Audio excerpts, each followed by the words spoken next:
Tunnel हादसे से पहले ही आया था भूकंप, झटके ने ही दे दिया था हादसे को न्योता। अगर रेस्क्यू के दौरान भूकंप आया तो क्या होगा? रेस्क्यू ऑपरेशन में बड़ा खुलासा।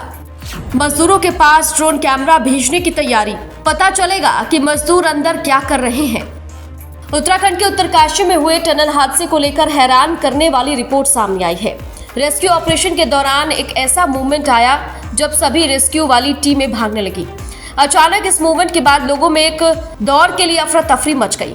टनल हादसे में फंसे 41 मजदूरों के लिए रेस्क्यू ऑपरेशन भले ही चलाया जा रहा हो, लेकिन इस हादसे में खास रिपोर्ट सामने आई है जो सबको डरा कर रखी है। ऐसा नहीं है कि टीमों के पास सुविधाएं नहीं है, कई मशीनें भी लगी हुई हैं, लेकिन फिर भी एक डर है जिसकी वजह से हर दिन भारी हो रहा है।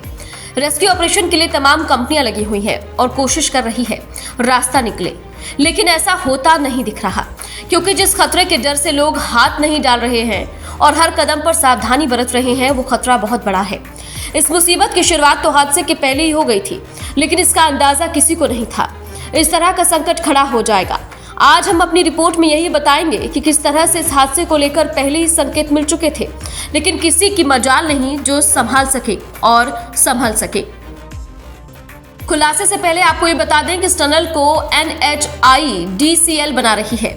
कंपनी ने इस सुरंग को बनाने के लिए तमाम सावधानियां बरती, लेकिन इस हादसे के पीछे की वजह मिट्टी का भुरभुरा होना हो सकता है, क्योंकि सुरंग का काम अंतिम चरण में है और कई जगहों पर मिट्टी काफी भुरभुरी है तो कई जगहों पर पानी भर गया है, जिसकी वजह से जब जब मलबा हटाया जा रहा है ऊपर से मलबा और भी गिरता जा रहा है। अब जब इस ऑपरेशन की बात की गई तो एक बात सामने आई जिसने सबको चौंका दिया। किसी को पता नहीं था इस तरह का हादसा हो सकता है और उसके पीछे भूकंप भी वजह बन सकती है।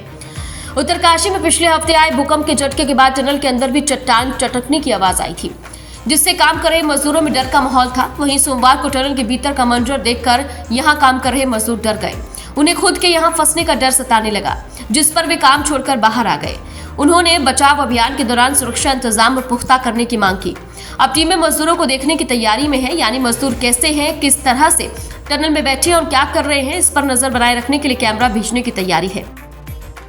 NHIDCL ने दिल्ली से एंडोस्कोपिक कैमरे मंगाए हैं। इन कैमरों को पाइप के माध्यम से भीतर पहुंचाया जाएगा। निदेशक खलको ने बताया है कि कैमरे से जहां मजदूर उन्हें देख सकेंगे तो वे मजदूरों के हालात और करीब से देख सकेंगे। वहीं टनल के भीतर से मजदूरों को निकालने के लिए रेस्क्यू ऑपरेशन को तेज कर दिया गया है। अलग अलग जगहों से ड्रिलिंग की जा रही है जिससे मजदूरों को निकाला जा सके। पहाड़ के ऊपर यानी टनल के ऊपर से भी ड्रिल की प्रक्रिया शुरू हो चुकी है। इससे अंदाजा लगाया जा सकता है कि जल्द राहत मिल सकती है। आपको बता दें कि दिवाली के दिन हुए इस हादसे को पूरे 10 दिन हो चुके हैं, लेकिन अभी भी मजदूर टनल के भीतर ही हैं।